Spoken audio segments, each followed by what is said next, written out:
Hello, and welcome to another episode of eBay Scavengers. This is episode number 91, and Jay and I are interviewing a fellow eBayer named Sue, who runs the blog ebayrv.blogspot.com.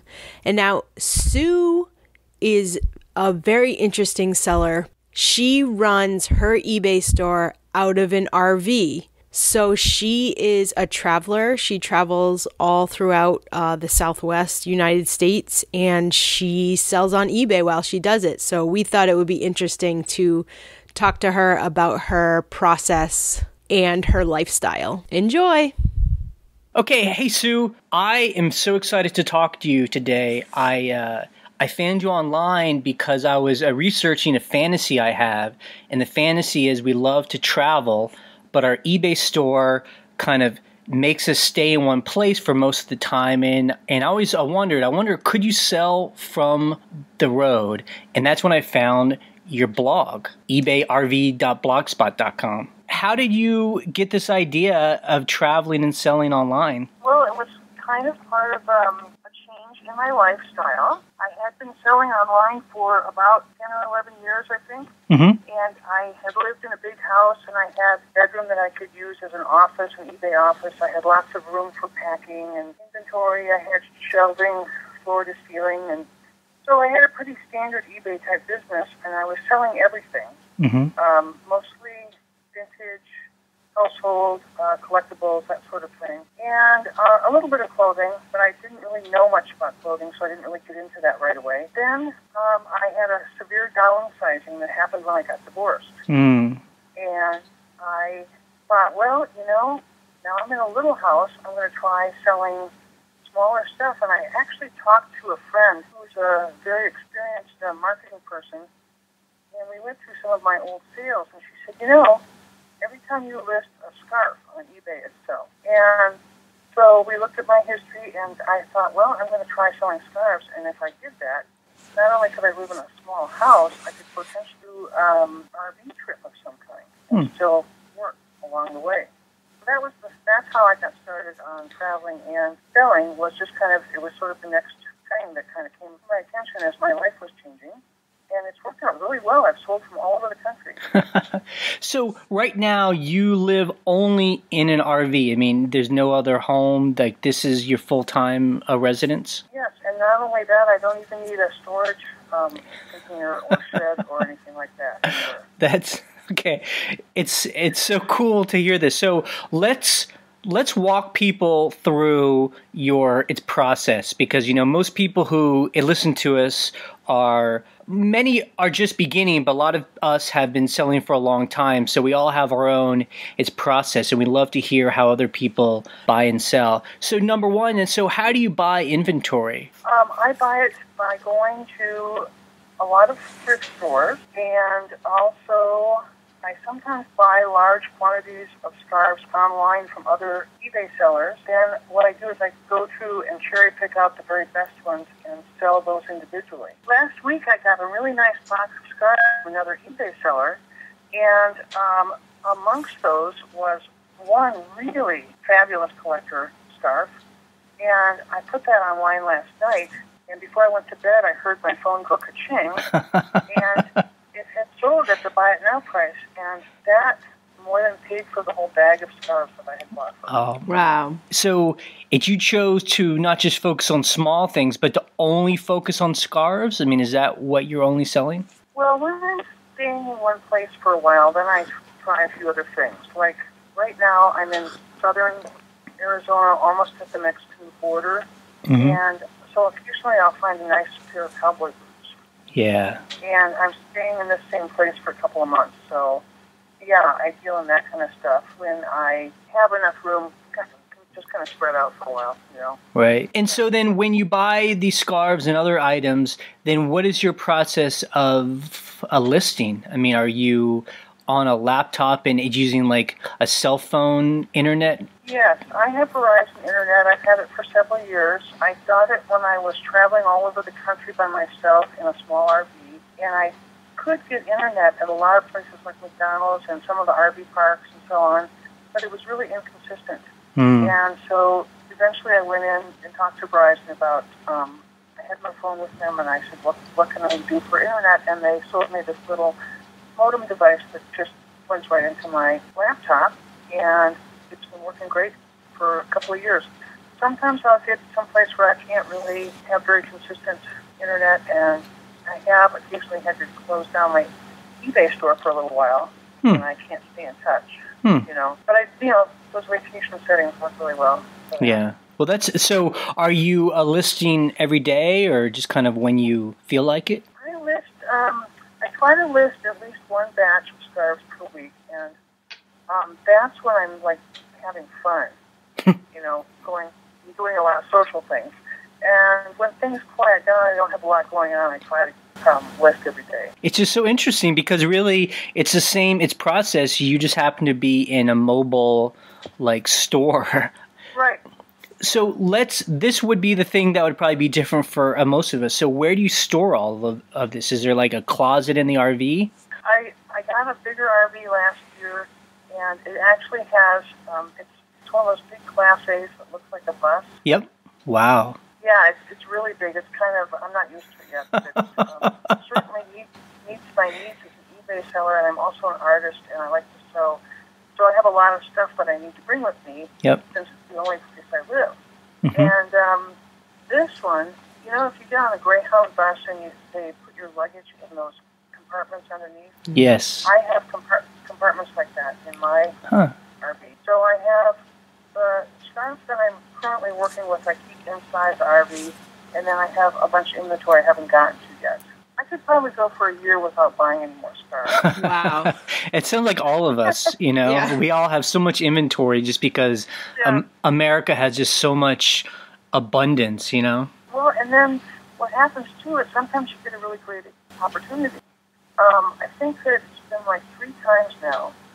I've seen somebody selling some sort of a batch of scarves on eBay, and they've said in their listing, I just inherited my mom's collection of scarves, and I'll be putting more of these on. Well, what I do in that situation is I'll email them and say, how about if you don't bother and sell me all of your scarves? Yeah. Smart. And so when that happens, it's like, it's a great opportunity. I'm not going to pass it up just because I already have a lot of inventory. It keeps me going during the times when I'm not finding any new inventory. You know? Right. Now, I read on your blog, and I don't know exactly how long ago this was, that you actually bought out a seller, and her name was like the Scarf Lady or something. It was like 10,000 scarves? Well, no, it wasn't 10,000. It was more like, I think it was a little over 1,000. Wow. And that was something like, I want to say about 10 priority mailboxes, the flat rate ones. Wow. And it worked out really great. It was the same kind of situation where she was saying, yeah, I have all these scarves to sell, and so keep watching my sales. And so I contacted her and said, well, let's see if we can work something out. So she went through her entire inventory and figured out a price that she thought was fair, and it worked out great. My sister happened to live a few miles away, so she did all the shipping. Yeah, and so I guess that you've just become a real, like, you know everything about scarves by now and all the artists and... No, I'm always learning new ones.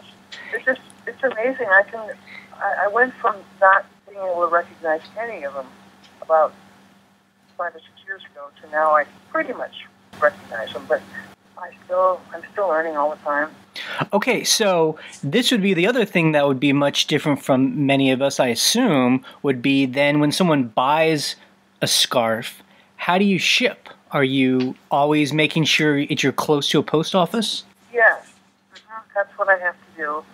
Either a post office or sometimes if I'm staying at a campground that has some sort of an office, I can just put it in their outgoing mail. Depends on the size of the package. Scarves tend to be small, so I can usually put them in first-class mail. Right, so then you're able to have a printer on the RV and it's print out all the labels over a phone, a Wi-Fi? Yeah, so long as there's enough sun to run my solar. Wow, that's amazing. Wow, that's amazing. Huh. And so how do you deal with eBay? You know, they want to know what your return address is. Are you just going into eBay and just putting in a new address every time you take a move? No, actually, I have a post office box, and it's in a town where I have a really good friend, and she picks up my mail for me. Oh, that's great. And if I need to get something delivered to me, like if I order a batch of scarves from somebody, I'll have them deliver that to wherever I am. But as far as I have a business address, it's consistent all the time. And then that way, I don't have the trouble of trying to remember. Right. When everything sent. And to have, returns have to follow me from place to place, that wouldn't be very good. So basically your returns go to your P.O. box. Yes, but mostly I don't have returns. Well, that's good. That makes it a lot easier. Yeah, I hardly have any returns at all. I mean, it's rare. Good. Because people who are buying vintage scarves know that they're going to be buying something that's used. And I just put everything I can find about that scarf in the description. So, and then the other thing is, when people tell me that they don't like the scarf for some reason, I'll just, most of the time, just say, well, you know what, you keep your money and keep the scarf. Wow. Because they don't really cost me that much. The work, what I'm getting paid for is for the work of, cleaning them, photographing them, describing them. The product itself doesn't cost me that much. How many hours a week do you think that you're spending on eBay, listing and shipping and? Oh, I'd say probably about 20 on the average. Huh, that's great. Wow, that's awesome. Not enough to actually make my living. I would have to do a little bit more. Fortunately, I had a teaching job once, and they sent me enough of a pension to cover my milk and postage stamps. Good. That's a joke. It's like $150 a month or something. Yeah. Yeah. Well, I was just going to say, the harder, I find that eBay is just like most businesses. I mean, the harder I work at it, the more return I get. Yeah. Right. I think what sounds cool to me is that you're also an artist, though, and this, I hope, gives you enough time to work on your art and your personal projects. Yep, and that's the goal. Yeah. I don't have any other big goals for my future eBay seller. It's just to be able to keep body and soul together enough that I can do what I like to do. I love that, because that's what we always try and talk about on this podcast, that, we see eBay not like just another grind that we do, but something that, is fun for us because we love to scavenge and find items, and then it gives us enough time to then work on all of our other personal projects, Yeah, I had too many years of doing the office type find while also, raising kids and stuff, and it was really, really hectic. I would never want to do that again. So when did you start selling on eBay when you had an actual house? A long time ago? Yeah, let's see. I'm thinking it was about 13 or 14 years ago. Wow. So the early days.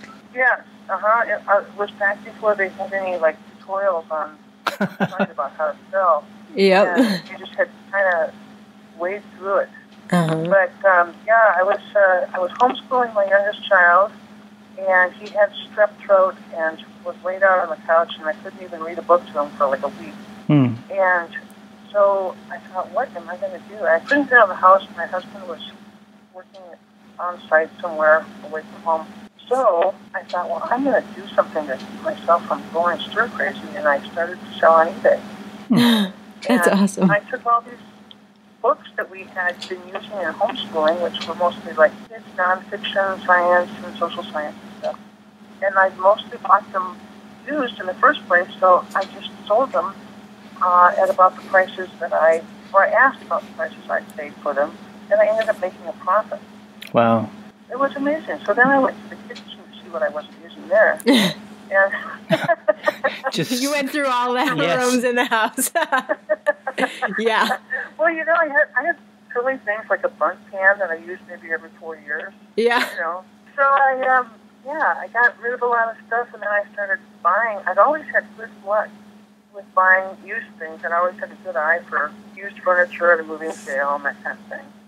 So I just started learning more and more about what to buy. So I always wonder about this, because I see a lot of the people who started in the early days of eBay. They're sometimes some of the angriest people because eBay has changed so much. And, every year eBay wants you to do something new, and it makes people angry. I mean, but it seems like on at your store, and when I read at your blog, you've been able to really adapt and evolve, and it just seems like you're doing really well. I mean, has it been a problem? I think that you have to do that in any business. I've always been a strong believer in having several streams of income, because you never know when one of them might change in a way that makes it no longer profitable or worth your time. That's the way I've always approached eBay. So when they change their rules, I change with them. That's great.